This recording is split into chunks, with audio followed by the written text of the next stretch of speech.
Formando Cristo no crente. TV Grácia Internacional apresenta as palavras inefáveis de Deus, o Evangelho da Graça, nos lábios de Jesus Cristo, homem. Abba, Pai. Bem, vamos direto ao ponto. O tema é a cobertura crescendo em graça, parte 2. Segunda parte.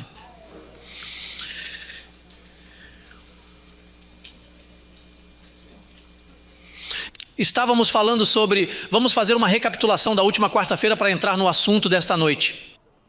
Estávamos falando que há apenas uma cobertura, não há duas. Bem, se na sombra havia uma cobertura, na luz há outra com mais glória, porque tudo do antigo pacto é repetido no novo pacto, mas com outra glória. Portanto, havia apenas uma cobertura e era para um povo, o povo de Israel. E essa cobertura foi colocada em uma caixa de madeira sob alguns símbolos. E se eles obedecessem, a presença de Deus estava lá. E era para benefícios pessoais, para proteção contra o inimigo, para cura, para abrir as águas. O mar foi aberto. Houve muitos milagres entre o povo de Israel. Agora era uma cobertura única. Os outros povos não tinham isso. É por isso que o povo de Israel gerava inveja entre os outros povos. Porque Deus deu essa cobertura somente a eles. E então no novo pacto, os apóstolos de nosso Senhor Jesus Cristo, eles, seu apostolado terminou quando Cristo morreu, porque eles tinham um apostolado enquanto Jesus de Nazaré estava vivo. Era a mesma coisa que no antigo pacto. Havia a lei em vigor, portanto eles não conheciam a graça. Nem Pedro, nem João, nenhum deles. Eles eram como os pastores de hoje. Iguaizinhos. Você já ouviu esses pastores pregando no rádio? Pedro era assim e João era assim. Bem, tem que ser assim porque eles imitam esses escritos. Então você pode imaginar João gritando e Pedro repreendendo. E bem, eles estavam fazendo a mesma coisa, mas Paulo era diferente. Porque Paulo apareceu como um abortivo. Por isso Deus o impediu de aprender com os apóstolos. É por isso que ele diz: o Senhor me apareceu e eu não vi nenhum dos apóstolos. Durante 3 anos ele desapareceu. Portanto, foi o próprio Deus que deu a revelação a Paulo. Então se forma o apostolado. Se forma o evangelho na mente de Paulo. 3 anos depois ele foi a Jerusalém para ver Pedro, mas Paulo já estava equipado. O que é um bom proceder para você? Quando você aprende essa palavra, depois de 2 semanas, você quer ir e converter todo mundo. E então você fica frustrado e diz: eu estava com problemas e esqueci o que ia dizer. Fortaleça-se, espere um pouco. Aprenda a palavra, descubra onde estão os versículos. E seja forte, porque quando você falar sobre isso, eles dirão: não, mas veja esse outro versículo. Você tem de usar sua inteligência e responder: bem, veremos isso mais tarde, vamos dar uma olhada neste que eu tenho. E seja firme no que você vai apresentar. E depois deixe que eles apresentem o que a outra pessoa quer que você apresente, mas é preciso ter tato para poder falar essa palavra, porque essa palavra, a menos que não seja revelada, não é compreendida. Ou seja, eles não vão te entender facilmente. Então há apenas uma só cobertura. Quem tem essa cobertura tem que andar na verdade. Não há outra, é apenas uma cobertura. Portanto, quem tem essa cobertura é porque tem a verdade, não parte da verdade, tem que ser toda a verdade, caso contrário, a cobertura não funciona. Agora você pode pensar assim: apóstolo, eu acho que você está exagerando. Deve haver em algum lugar dos Estados Unidos ou da Terra. Pode a verdade estar em outro lugar. Não é possível que tenhamos toda a verdade. Bem, então você tem que apresentar provas. Se você diz que a verdade pode estar em outro lugar, então deve ser provado. falando e crendo no que o apóstolo Paulo diz, porque o apóstolo Paulo trouxe o evangelho da verdade. Então, Como você vai me dizer que o pastor da esquina tem a verdade se ele tem medo do diabo? Então Paulo diz que o diabo foi destruído. Portanto, esse pastor não pode ter a verdade, porque o diabo foi destruído. E ele diz a você, veja Ezequiel 28, 19, Isaías 27, 1 e 2 lhe diz, Colossenses 2,15 lhe diz, Hebreus 2,14 lhe diz, o próprio João lhe diz, 12:31. Esses são versículos que você tem de aprender, hello. Assim como você aprende as músicas de Luiz Miguel e todas essas coisas, aprenda esses versículos que são mais fáceis. Se você conseguir aprender isso, às vezes eu dizia ao meu pai, ei, como você consegue ler o jornal? De cabo a rabo, ele lia o jornal, mas eu coloco a Bíblia e você não consegue? E ele dizia, é que... Ou seja, há pessoas que usam grande parte de sua inteligência para coisas para as quais não precisam usá-la. Então tudo bem, o diabo está destruído. Os outros pastores acham que ele ainda está de pé. Bom, é isso que me diz, isso não é verdade. João Batista disse, eis o Cordeiro de Deus que tira o pecado do mundo. Veja, esse é o Cordeiro de Deus, esse é o que tira o pecado do mundo. Quando ele morreu, o que ele fez? Ele tirou. Então, se ele o tirou, não posso mais chamá-lo de pecador, porque não há mais pecado. E então Paulo confirma isso quando Paulo diz em Hebreus 9:26. Diz que ele padeceu uma vez para remover o pecado do meio. E o profeta Zacarias 3:9 disse, meu servo, aquele que vem, ele tirará o pecado da terra em um dia. Por que em um dia? Porque em um dia entrou. Antes não havia pecado. Adão, com uma desobediência, trouxe o pecado ao mundo. Por que Jesus Cristo, que é o último Adão, não pode tirar isso de nós em um dia? Se em um dia entrou, deveriam ter um pouquinho de lógica, esses pastores, para entender isso. Mas não, eles insistem que você é um pecador. E então eles lhes perguntam, vocês têm a verdade? Não, eles não têm nenhuma verdade. Se eles estão atrasados, estão 2000 anos atrasados. Eu não sei como. A melhor maneira de explicar isso. Outra coisa. Existem algumas palavras que são muito importantes para saber se você está na verdade. Diversidade ou unidade? Por exemplo, nós acreditamos na unidade, não na diversidade. Deixe-me explicar. Unidade significa que há uma trombeta tocando ou um apóstolo falando e dele aprendemos tudo. Mesmo que não fosse eu, se eu quisesse estar em unidade, se fosse outra pessoa, então eu teria que, por amor à unidade, repetir o mesmo que ele e não ensinar outra coisa. Agora, quais são os benefícios da verdade? Se eu tenho a verdade, eu ando na unidade do Espírito. Sabe o que acontece? Nesta congregação ninguém pode fazer isso. É proibido. Não por mim. É proibido pela unidade. A mesma unidade não pode, porque se aqui você levanta uma opinião diferente da minha, eles te cortam. Te partem, mas não te deixam nem por 2 segundos e ei, não recebo isso.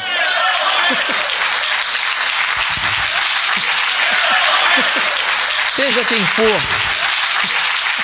desde filho, pai e mãe, porque isso não é carne. O reino de Deus não é carne nem bebida. Agora você pode imaginar a proteção que um governo como esse tem? Isso não é democracia. Na democracia existe diversidade.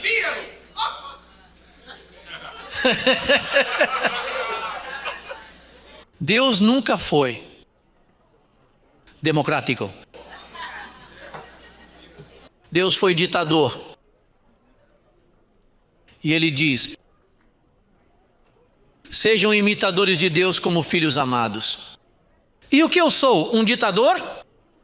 É isso que o governo que temos. Eu não pergunto aqui nada a ninguém. Não posso, porque ele é a melhor opinião.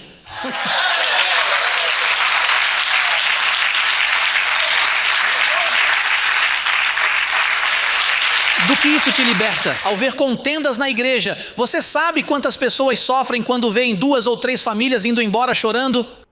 E o que aconteceu? Não, veja bem, foi aquele disse e aquela disse e formou-se um grande problema e por aí saíram. A pergunta é, que tenho muita autoridade e é disso que as pessoas têm medo.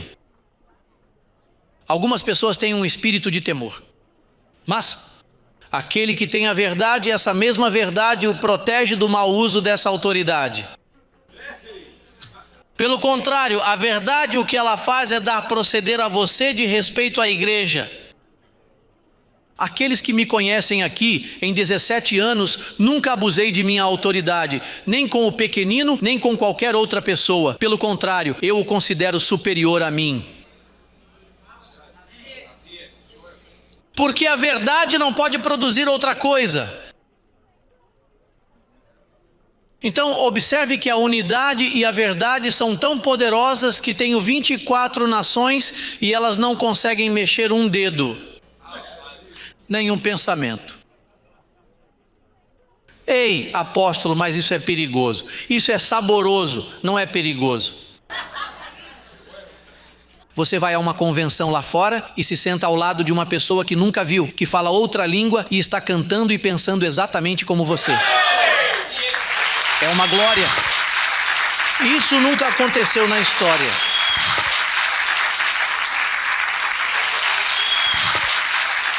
Agora, quando Deus vê um fenômeno como o nosso, Ele diz, aí eu coloco a minha cobertura porque ali há unidade.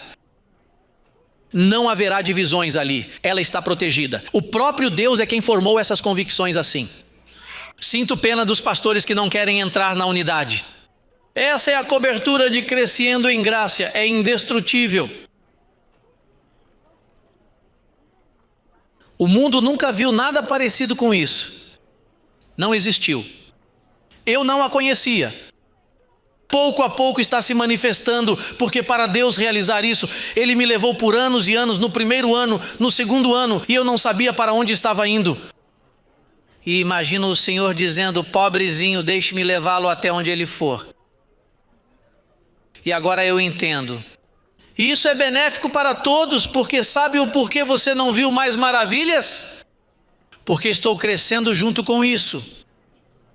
E então, assim como o sacerdote é, a congregação também é, como pai, como filho, dependendo do crescimento, assim é a manifestação. Isso significa que pouco a pouco, à medida que eu for crescendo, chegará um momento em que os sinais que vocês verão neste ministério são coisas tremendas.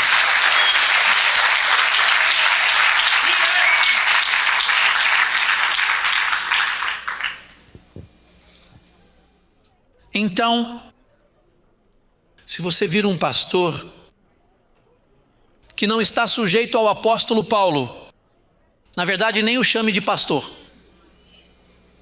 Ele não é um pastor, porque um pastor deve pregar o evangelho. E o evangelho diz que o diabo foi destruído. O evangelho diz que o pecado foi removido. O evangelho diz que Cristo se casou adequadamente com sua esposa, sua adornada, e com uma oferta ele a aperfeiçoou.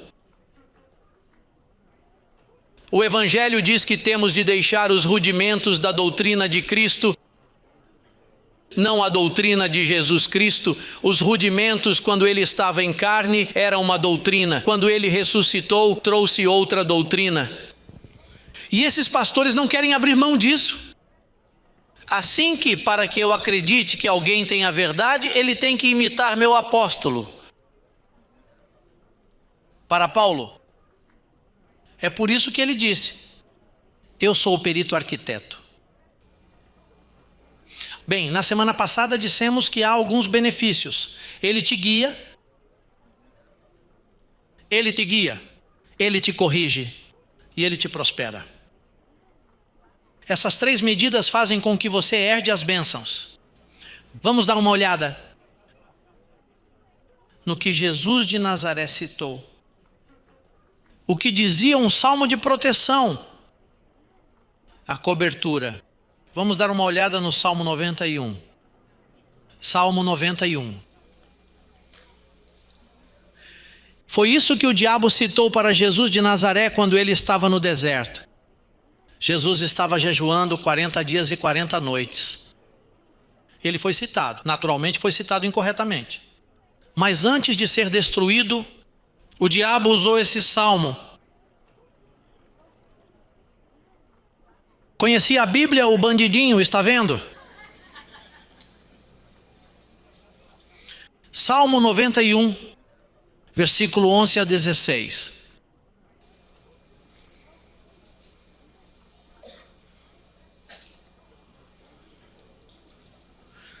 Ele diz bem aos seus anjos.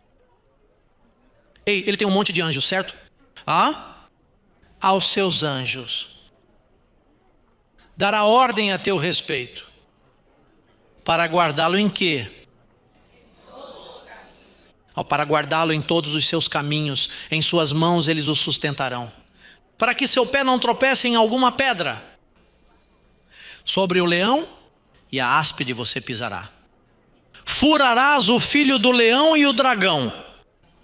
Porquanto confiou em mim, também eu o livrarei. Pô-lo-ei num lugar alto, porque conheceu o meu nome. Ele me invocará e eu lhe responderei. Estarei com ele na angústia. Livrá-lo-ei e o glorificarei. Eu o satisfarei com vida longa e lhe mostrarei a minha salvação. Foi isso que ele nos mostrou. O que eu teria feito sem os anjos? Imaginem isso. Se eles são os que levam a esse ministério, eu não teria sido capaz de fazer isso. Vocês sabem disso, vocês estão há anos pertinho de mim. Viram a trajetória desse ministério. Um homem não pode alcançar isso. Eu tenho um anjo, cujo nome especificamente seu nome é Gabriel, o anjo designado para o meu ministério. Que falou comigo em várias ocasiões, que me enviou para Miami. Eu não estava indo para Miami, isso não estava em minha mente. Quando o anjo me disse, mude-se para Miami, que eu tenho uma ponte para todas as nações, lembro-me de que ele me disse isso com muita clareza. E ele se manifestou para mim várias vezes. Várias vezes, em muitos anos, várias vezes. Você tem que crescer em conhecimento, respeito e atitude em relação aos anjos para que eles se manifestem a você. Esses seres são poderosos. Apenas um cruzou 2 milhões de pessoas pelo Mar Vermelho. São seres que você tem que crescer o temor de sua santidade. Você precisa respeitar esta cobertura. Conduza com respeito. Olhe, eu compartilho e com os bispos nos divertimos muito e tudo mais. Mas no final das contas, isso não toca ninguém. Porque essa é a cobertura angelical. E quando falamos sobre algo que não está de acordo, eu imediatamente hello. Eu anulo essas palavras. É uma estupidez da minha mente. Fiquem anuladas imediatamente. Porque uma coisa é carne e outra coisa é a cobertura angelical. Isso eu respeito isso 100%. Exige-se de mim 100% de perfeição em obediência a isso. Em carne cometi erros como você. Porque a carne é assim. Mas quanto a isso,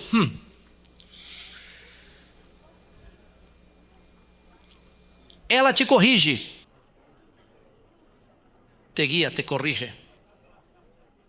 Com que propósito? Vamos para o capítulo 12 de Hebreus.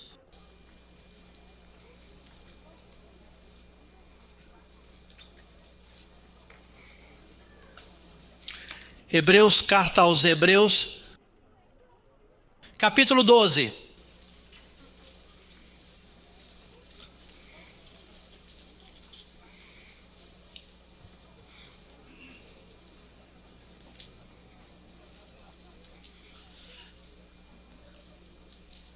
Versículos 5 e seguintes.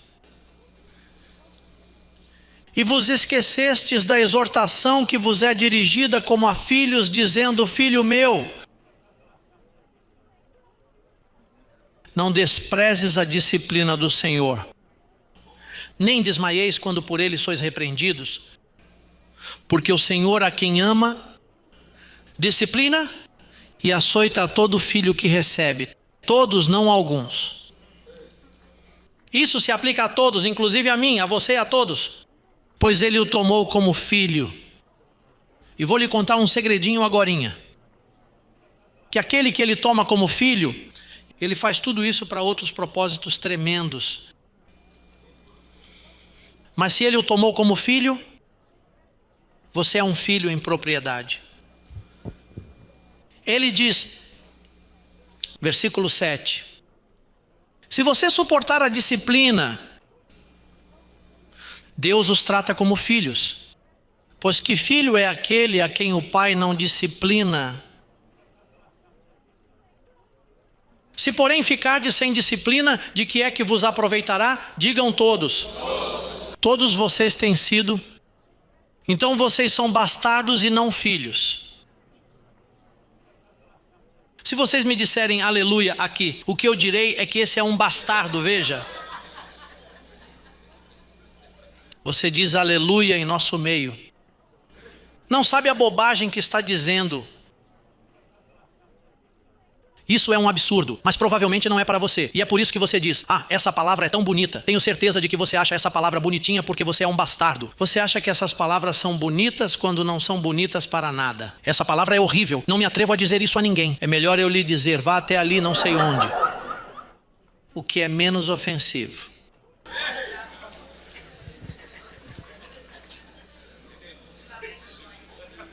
Mas dizer aleluia, isso não se faz.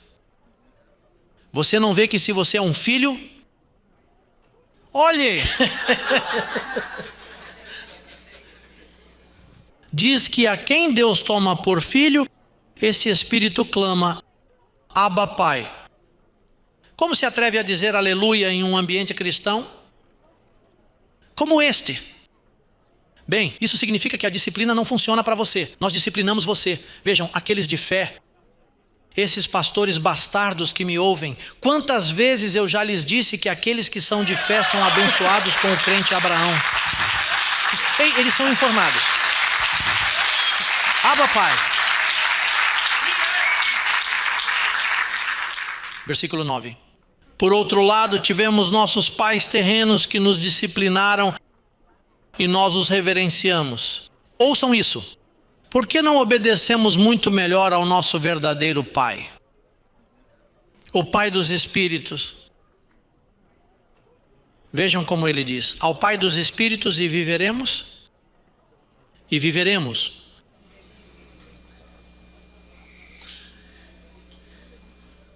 Ele o recompensa, ele lhe dá prosperidade. Você sabe que tem um pai rico que ainda não manifestou a você tudo o que está por vir? Porque tem que disciplinar, corrigir, tem que açoitar.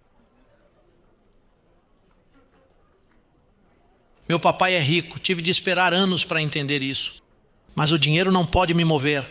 Se o dinheiro o move, isso significa que você não serve. Ou serve, mas ainda não está pronto para possuí-lo.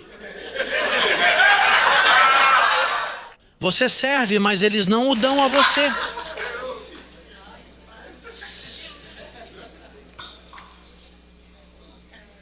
Sabe quem é o culpado pela existência da pobreza? Os apóstolos. O Vaticano. Eles amam tanto o Papa e tudo mais. Eles são os culpados pela pobreza do mundo. Do mundo. E é claro que você sabe que eu não diria isso se não tivesse provas. Porque eu não vou... Você sabe, não vou nadar tão longe para me afogar na praia. Quando lhe digo algo, eu tenho uma classe de evidências. Que todos esses reverendos bastardos não ousam sequer falar comigo porque sabem que perderão. Eu vou lhes dar a evidência da verdade do Evangelho. E não temos medo algum desse sistema, de jeito nenhum. De forma alguma. E continuaremos a denunciá-lo. E vamos continuar crescendo. E vamos governar o mundo. Eu lhes disse isso anos atrás e está acontecendo agora. Diga, eu sou rico. Ei, aproveite com um pai rico. Você tem um pai rico. Ele é o pai de seu espírito. E você tem que adaptar sua mente. Segure a boca, dê uma tapa e cale-se. Coloca a revelação, fale, confesse até que você a veja, até ver isso manifestado em sua vida. Veja, todos os personagens da Bíblia tinham muito dinheiro. Por que você não pode tê-lo se você é um filho de propriedade?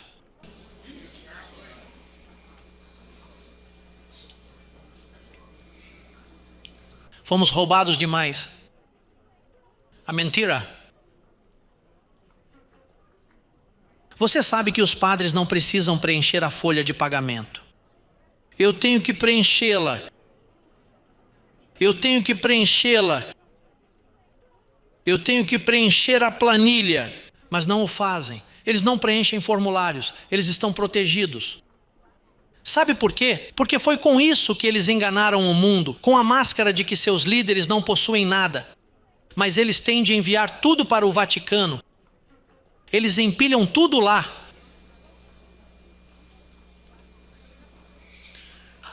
Certa vez um evangélico bastardo veio até mim e disse: olha, Chico, se você puder evitar pagar o imposto como os padres, estamos na mesma categoria religiosa, no mesmo sistema.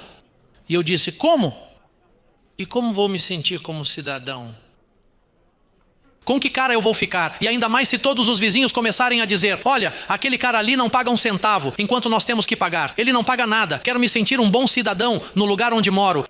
Quero sentir que também estou cooperando. A César o que é de César e a Deus o que é de Deus. Ele disse: não. Mas veja, tudo o que você precisa fazer é jurar, fazer um voto de pobreza. E eu disse a ele: muchacho, você está louco? Você tem de jurar que é pobre. Você tem que colocar o vocabulário dos apóstolos em sua boca, não o de Paulo. Paulo diz: vocês conhecem a graça de nosso Senhor Jesus Cristo, que sendo rico se fez pobre, para enriquecer com a pobreza a família da fé. Abba, Pai. Vamos nos levantar. Hello. Ao seu nome, glória. Diga a quem está ao seu lado: eu tenho cobertura. Estou na unidade do Espírito e sou próspero. Não tenho medo de dinheiro. Eu me declaro saudável, protegido por essa cobertura, abençoado com todas as bênçãos.